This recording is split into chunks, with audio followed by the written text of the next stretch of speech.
Qan parçalanmasının qida ilə əlaqəsi ola bilər. Paxla qəbulundan sonra qanın parçalanması baş verə bilir. Bu xüsusən indiki vaxtda yazın axırı, yayın əvvəlində çox təsadüf edilir. Cənub bölgəsindən bu son həftə ərzində 2 uşaq qəbul olunub şöbəyə. Biri paxlalı aş yeyib ondan sonra, biri də paxladan başqa bir qida kimi istifadə olunub.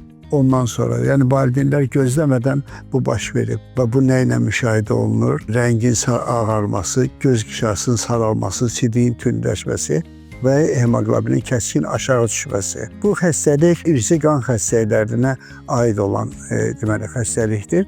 Bu əsasən oğlan uşaqlarında olur. Qız uşaqlarında çox nadir hallarda olur. Qadınlarda 2X xromosom olduğuna görə bir növ konduktor, ötürücü rolunu oynayırlar. Amma həm ana, həm ata deməli bu xəstəlik üzrə daşıyıcı olduqları halda, yəni bu genin defekti varsa, o zaman əlbəttə qız uşaqlarında da bu xəstəlik özünü göstərə bilir. Praktika bunu göstərir ki, qız uşaqlarında daha ağır keçir bu.